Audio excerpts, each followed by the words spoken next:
There is a phrase that a lot of us have heard at work, like which is usually said warmly, usually meant well, like we are a family here. And it sounds very nice, right? And until you notice that you are the one staying late, carrying everyone's stress home, lying kind of awake, replying a meeting, slowly handing your whole nervous system over over to a place that would replace you in, I mean, a day or 2 weeks if it had to. And we don't talk enough about that quiet cost, right? The way a job can live inside your body long after you have logged off. So, hey, dear listeners, welcome back to another powerful episode of Mind Meets Machine. I'm your host, Avik, and today we are talking about something about, almost everyone listening has felt, but only few have language for it. The emotion, the emotional weight of work, and what it actually takes to put it down, right? Not by quitting, not by caring less, but by stopping the slow absorption of a job into the very center of who you are. Yeah. And today, and our guest, we have a very lovely guest, knows this from the inside out. Please welcome our guest, Katie Hadiaris. Welcome to the show. Thank you so much for having me. I'm so happy to be here. Amazing, amazing. So, thank you so much, Katie, for joining us today. And, dear listeners, before we delve deep into the discussion, I'd quickly love to introduce you to Katie. So, she is a trauma informed workplace coach and HR consultant, and the founder of Work is Not Family, which is really, really relatable, right? And after leaving a toxic corporate environment herself, she built a framework that builds nervous system science with the real world work strategy, helping high performers protect their energy and their mental health, obviously, without blowing up their careers. So, really, really very excited personally, and I believe all of you are also excited about it. So, not too much of time. Let's get started. I'm really loving it. This is something which is very personal to me as well. And yeah, I want to start with the name, what you built, because it's almost kind of confrontational and the very best way. Like, work is not family. And a lot of people hear that and feel something, I'd say, tighten, because they have been told the opposite their whole careers, right? So let me ask it kind of very simple. Like, what is the thing like people most misunderstand about this? Like, we are a family here. This kind of idea, the part that quietly does the most the damage. Yeah, I mean, it is such a emotional phrase for a lot of people. Like I can even see in your face. Yeah. It makes me want to like know more about your background and kind of like what this brings up for you because I can see that it does resonate with you as well and it does with a lot of people. And like the funny thing to me is like you said, like it brings up emotion and it kind of can even feel like conflict or that it's a bad thing. And the more I do this work and the more I talk to people, I'm like, why do we jump to the fact that this is a bad thing?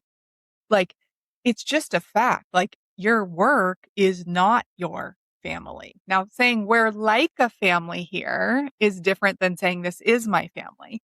But even that, like when companies say like we're like a family here, I would love for us to start saying, well, what do you mean by that? What are we going to spend Christmas together? Are we going to have heart to hearts and hug it out when we hurt each other's feelings? Are you saying that I'm allowed to stay in this family for as long as I want, regardless of how I perform here? Is that what you're saying? And I think that's a part of it. Like it's just said so often in the world of work and nobody stops and says like, whoa, whoa, whoa, whoa. What do you even mean by that? And I think that's where I want us to start like thinking differently and just like having these conversations. Exactly. I mean, it's really the one.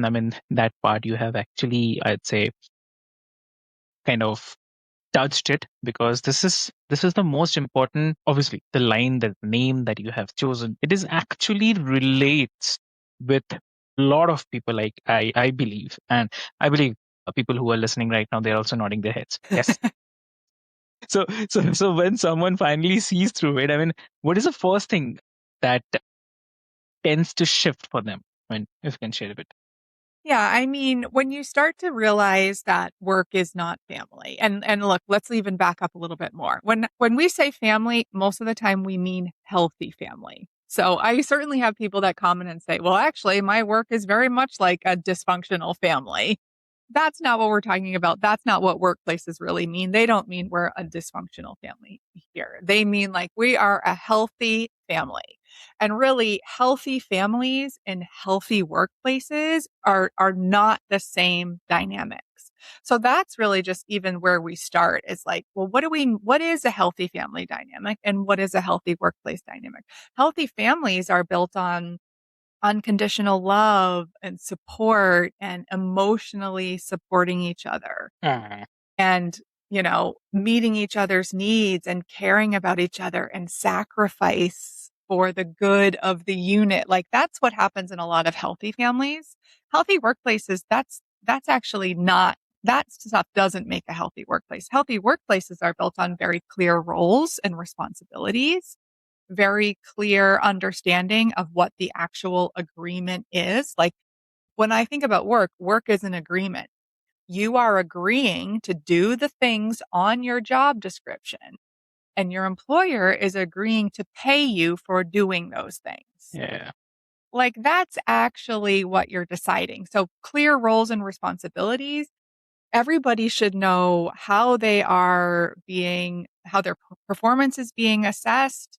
What are the consequences if they do not meet expectations? How are people going to be held accountable? Everybody should be treated, fairly. That's a very different dynamic than healthy workplaces. And so than healthy families. So when you really Yeah. start to go like, whoa, these are two different things. Work is just a contract. It's an agreement that I made. I would do these things and they would pay me, and I've done them and they've paid me. Either party can end the contract at Mm. any time. Even just thinking about that can really start to separate your identity and your worth from the job that you do. I really love it because there is something that you said is about kind of being belonging. Like, I mean, definitely because it is not that people are naive. It's longing to belong, which is real and good, definitely. And it's, I mean, obviously, it gets borrowed by a workplace that cannot actually return it, right? So I think definitely, I think a lot of people listening just now, or maybe they'll be listening later as well, they'll definitely feel something that they couldn't name before they get named. So also, if we get a bit deeper underneath the surface, you work at the nervous system, I mean, on the nervous system and the workplace part. So, which definitely most people never connect together. So, and at the same time, we tend to think that work stress is a kind of scheduling problem, like a workload problem and other things. But what you said is like, I mean, what you're pointing is kind of deep, which is happening inside our body. So, what is actually going on in that surface? Like when a job starts to take over someone's whole inner state, kind of the freedom. Yeah, I mean, I think you even started to talk about it when you say that we want this sense of belonging, right? Because this is the agreement. I do this, you pay me. Well, where does the sense of belonging come? Because we are humans and we are driven to belong and feel connected to other people. And then we go to work and we spend more time with our coworkers a lot of time than we do our actual family.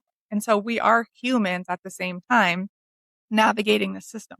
That doesn't make work a family, but it can help us look and say, like, okay, well, what is going on inside of me? What do I really need? Am I Mm, longing for connection? Am I longing to belong to a mm, group? And am I looking to my employer to meet that need versus looking other places in my life where I could meet that need? And, back in the day, we used to have a lot more opportunities for connection and community before this digital world that we now live in. There were a lot more communities that people were a part of. And now it sort of transitioned And so we mostly are just doing work. And so we've sort of put those expectations on our Mm, employer to meet these emotional needs. But the way I like to look at it from the nervous system level is kind of talking about the difference between stress, burnout, and absorption. So stress, like you said, like we all kind of know what it's like to be stressed. It's really just the sense of like there's just too much. There's too much to do, too much on your plate, too much responsibility, and there's just not enough time to do it. And you feel this like sense of urgency that you have to get everything done and you don't have time to do it. mm, That creates stress. But if you take some of that work away, you take some of those responsibilities away, then some of the stress goes away. What happens is when that stress doesn't go away and we live in that sort of stressful state for a long time and it goes unmanaged, that can lead to burnout. That's when our bodies are like, all right, instead of having too much, now I don't have enough. Like I just don't have capacity for this anymore. I am depleted. I have been living like this for too long. It is not sustainable. I just don't have it in me to do this anymore. I'm burnt out. I need a change. Also a very real thing that happens to a lot of people. The work that I do at the nervous system level isn't really about stress or burnout. It's more about absorption. So when I say absorption, that is a nervous system response that your body does as a way to make you feel safe. So for a lot of high performers, they learned in childhood to perform, to overachieve, to be responsible, to be competent, to be the problem solver, to people please, to not cause any problems, to follow rules, all of these things that people can learn in childhood to do, either because they weren't getting their needs met or their interpretation of what was happening to them caused them to figure out what they needed to do to feel safe. mm. They're called protective behaviors. And so once we figure out what we need to do to feel safe as a child, we're going to bring those behaviors with us into adulthood. And so we bring them with us into the world of work. And the workplace is going to love these behaviors. Like, why wouldn't they? They benefit from them. And so we end up getting rewarded for these behaviors. It starts to become a problem though, because we're not actually just doing these things based on strategy because we are in our thinking brain and we're doing them on purpose. It's more as a nervous system pattern because we are perceiving threats around us. The nervous system is shifting and it's triggering these responses. And then the workplace rewards them. So we can get caught in this cycle. And over time, that starts to take a toll on us because the body is really living in this dysregulated nervous system state. Your cortisol's going, your adrenaline's going, you're perceiving threats all the time. That's why people feel anxiety and they have upset stomachs. And it leads to all these physical manifestations in your body. And so just over time, it starts to take a toll. And that is different than just stress or burnout. Very true. Very true. And I mean, if you can just say more about like, was there a moment in your own story where you realized that your body had been carrying it whole time? Yes.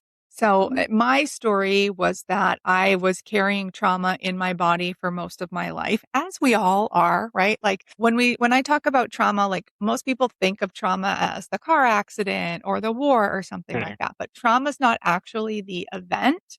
It is the impact of that event on you. So it's when you experience a distressing situation that is difficult to cope with and it leaves a wound in your nervous system. So, I mean, I don't know about you, but I don't know anyone that has never been through a distressing situation that's been difficult to cope with. So I think it's a very common human experience to have trauma that we are all carrying around with us. And I was. What I didn't realize was that things could happen in my adult life in a professional environment that could trigger this old trauma and bring it up in a very real way in the middle of a workday. So that is what I have learned over time from my own experience and from working with other people. We all carry around this unhealed trauma, and the workplace is actually a really good place where we get triggered all the time. but we are also expected to meet these professional standards. And so it creates a lot of internal conflict in our body. And again, it comes out in these physical sensations. Exactly. Exactly. And like you said about this, I'm genuinely curious about one thing that, like our everyday version or the employee's everyday version, not in a kind of dramatic way, but I mean, the ordinary science that happens. Like, suppose if we say the Sunday night, right? Right. The email that ruins a dinner or maybe a discussion with a partner or family, right? The way someone's shoulders kind of climb up towards their ear, and the second the name appears on their screen. So for this kind of situations, like for the listeners who is not in that crisis but knows something's off, where does this absorption first show up in a normal day? Yeah. So the brain does this process called neuroception, where it is constantly scanning the environment 24/7, trying to figure out if you're safe or if you're in danger, right? So the brain's number one job is to keep us safe and away from pain. It's the only thing it cares about. It doesn't care if you're respected. It doesn't care if you're fulfilled. It doesn't care if you're, living your passion. The brain doesn't care about anything else. It just wants you Okay. to be safe. And so it does that by constantly scanning the environment, being like, okay, what's going on around here that's going to tell me either this is a safe situation right now or there's a possible threat.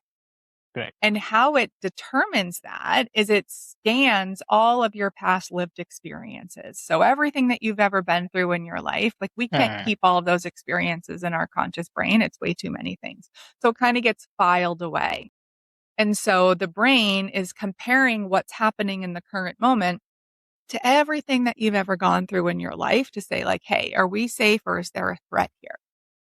And if it picks up on anything, even like a small flavoring of something that reminds it of something you went through in your past that was not safe for you, it needs to alert you. And so, like you said, seeing the name on the email, getting a text from your boss or your boss saying, hey, yeah. stop by my office, all of Yeah. those little things, we're not actually in danger of Yeah. dying, but our body goes, this reminds me of something that we went through in the past and it wasn't great for us. And so we need to prepare ourselves for that. And it does that through sending a signal through your nervous system, shifting your nervous system state. So if it shifts into what's called the sympathetic nervous system state, which is what most people think of as fight or flight, that is really mobilizing you to either fight that threat or to get away from it. And it does that through creating these physiological changes in your body. So your pupils dilate so you can see better. Your middle ear disengages so you can hear like lower level frequency sounds. Because if you think about it, if you were like in the jungle back in the day and there was ruffling in the woods, like you would need to tune everything else out and be able to listen to that. Your face doesn't have as much like movement. Your voice is flatter. Your heart beats faster so that blood goes to your extremities so that you can Uh, run faster. Your body does not put energy towards anything non essential, including digesting your food. So that's why people get a nervous stomach. Like there's all of these physiological changes that are happening in your body because your neuroception picked up on a potential threat and it needs to mobilize the body to be able to protect itself. So when you even say like shoulders up, if you think of like bracing, like the clenched jaws, the shoulders up, like the just tension, that's what you would do if somebody was actually going to like physically attack you. You would harden yourself. The problem is our bodies do that because of an email now, not because there's actually a lion chasing you in the jungle. And so that's the part where we have to start to learn about what's going on inside of us and go, oh, actually, this isn't even about what's happening in the current moment. The current moment is just reminding my body of something that I went through in the past that needs some attention and needs some healing. And uh, that's the actual work to do. it's, I believe, that internal fear which gets connected with our past experiences that we had. And I mean, it's my thought. I mean, yeah. I mean, what do you think? I mean, Can you say that again? I mean, it is my thought process that these things happens because there is some fear inside us attached to those kind of situations that happened with us back. Yeah, I mean, fear is associated with a threat, you know? So if I were coaching you, I'd probably want to dig down a little bit more there, like fear of what? Is it really fear? Yeah. Or is it sadness? Is it disappointment? Is there something else that your body is trying to protect you from? Like that's the, and I don't know, that's the work that I do with people but it is about like there is something underneath the surface that's coming up for you and triggering this response. So in that exact moment, what would you say to the listeners, like who is facing these kind of situations? Yeah. One small thing that they can, they can do to start giving themselves back to it. The work that I always start with people is things that you can do from a somatic, from a somatic standpoint. So somatic just means in the body. And so if you have this rush of energy where your body is really mobilizing you to fight or get away, then you need to release some of that energy. So that's what crying is. That's what screaming is. That's what, even sighing is. Like there's all these things that our body does naturally to release energy and regulate itself. And that's the interesting thing is like in a workplace, somebody somewhere decided some of these things were okay for the workplace and some of them aren't. Like you're not supposed to cry at work. Okay, well, I've cried at work several times.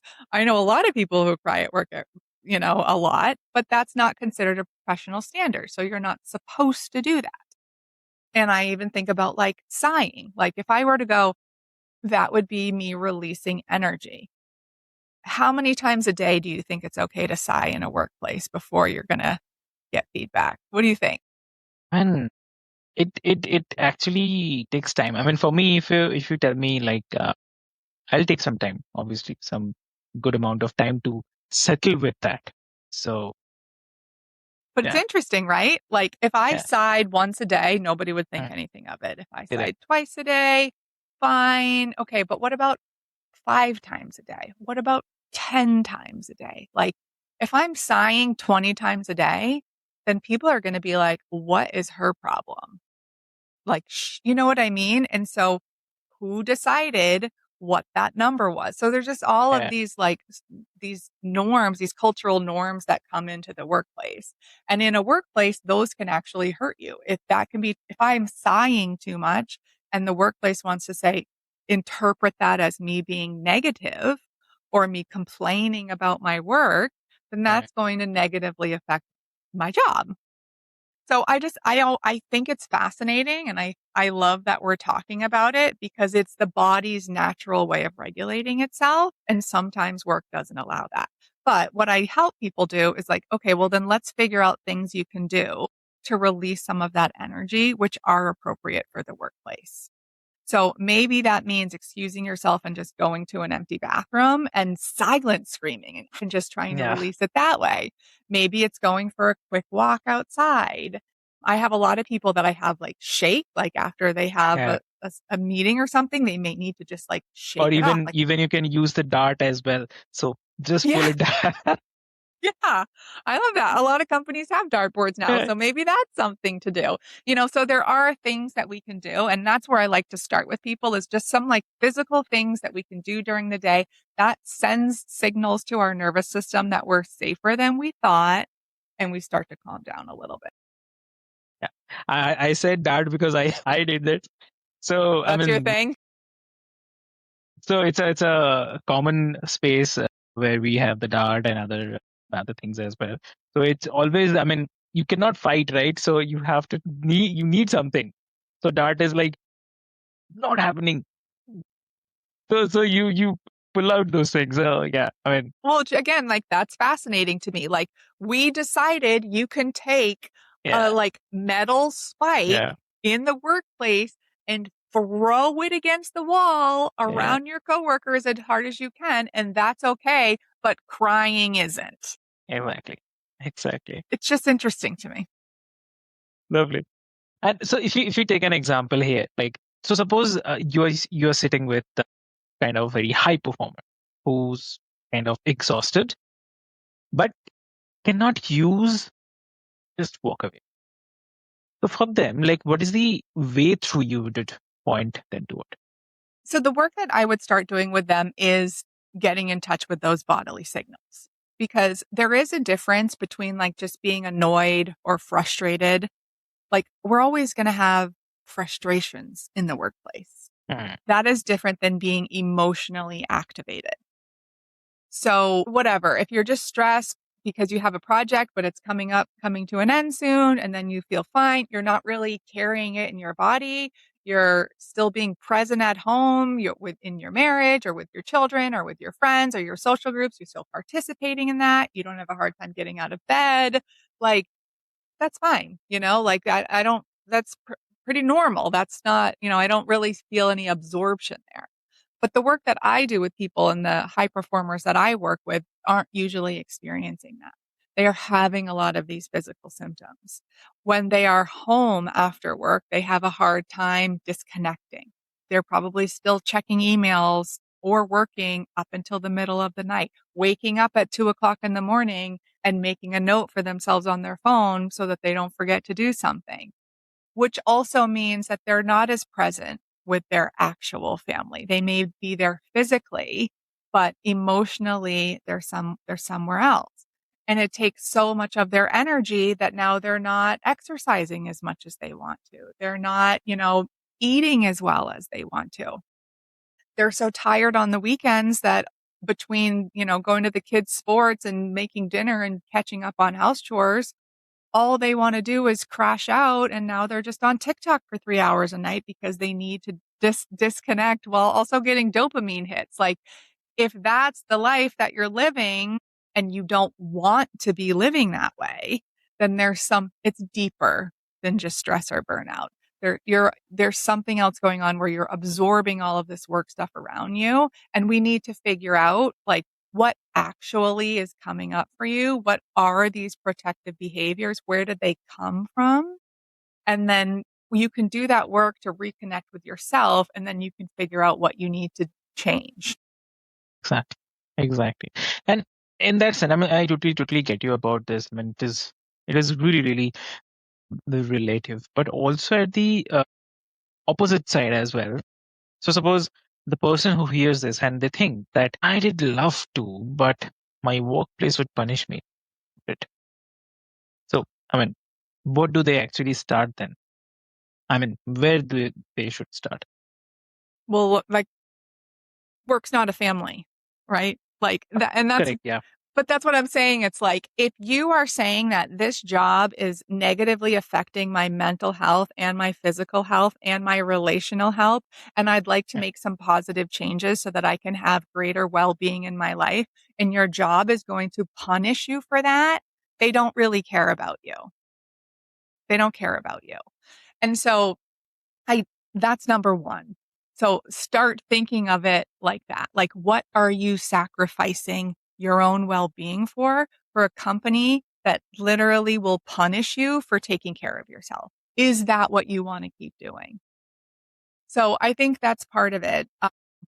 But the other part is really just really starting to think about like how you are showing up there and what you want to do. Now, when I say work is not a family, a lot of people assume that means stop caring, don't do a good job, quiet quit, do the bare minimum. That's actually not what I believe at all.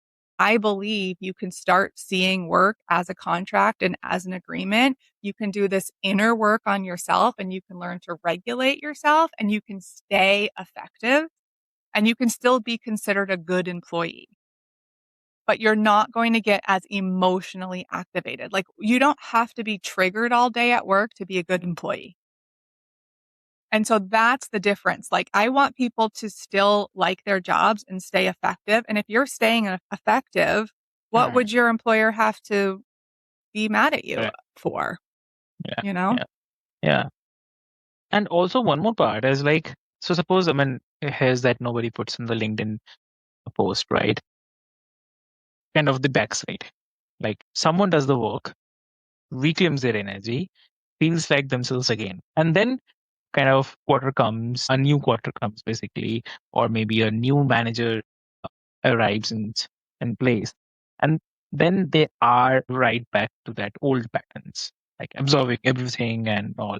So how do you help them who is in that kind of situation, who who's holding their ground over a long haul?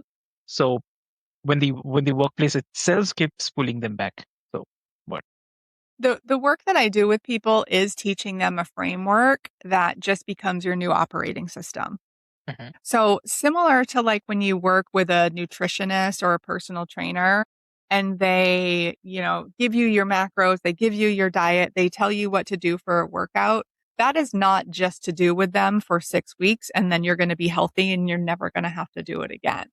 Like the nervous system work that I teach people how to do for themselves is going to be something that you're going to have to do for the rest of your life. But here's the thing, like you will want to because it will make you feel better. So I have been doing what I call nervous system work for about 3 years now.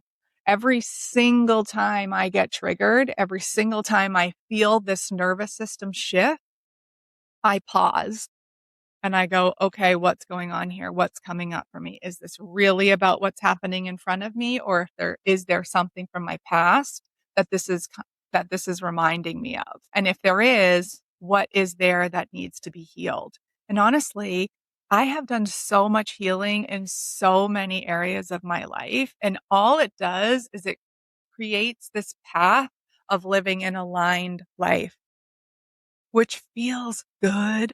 I feel regulated, like I just feel really good. So I love doing this work. So, I mean, for your question, you can't just, I mean, to do this and get yourself under control and then get a new Yeah. boss and be like, okay, well, I'm Mm, not going to do it anymore. Like that really wouldn't work. Now, at the same time, you may get a new boss who is completely abusive. mm, true. Abusive bosses exist. There's a lot of them. And so realizing that too, getting a new boss or working for a toxic employer that's actually creating new trauma on top of this old trauma, sometimes that happens too. And the best choice for you may be to leave that company. Exactly. Mhm. Amazing. That's a really great learning, I would say. And I'm really personally feeling very happy. And I believe a lot of listeners are also feeling the same. So if listeners wants to connect with you, what would be the great medium to connect? The best way to connect with me is just go to my website, which is workisnotfamily.com. And so I have all my stuff there. I talk about my one-on-one work that I do with my clients, but I do also offer a free training. So for these high performers who are really absorbing everything and bringing their work home with them, I offer a free weekly training called How to Leave Work at Work, where I get into a lot more detail and go over some strategies of things that you can do to start feeling better immediately. So you can sign up for that on my website. Amazing. So, dear listeners, what I'll do is I'll put all the links and the details into the show notes for easy reference. And definitely, thank you, Katie. I mean, it was needed actually, I'd say here. And for all of you who are listening right now, or maybe you'll be listening later as well. So if your job has quietly become the very loudest thing in your body, then notice that calmly today. And you don't have to quit. You don't have to fix everything all together this week. Just pick once, or maybe the small one, just a small moment for tomorrow to come back to yourself. Breathe a real lunch, a closed laptop at the dessert hour. And remember that the work will always ask for it. It will go and go and go on and on. Your life is a thing that is worth protecting. Your life is much more important than everything else, right? So with this hope, this is your host Avik and this is Mind Meets Machine. We'll see you next time. Thank you so much.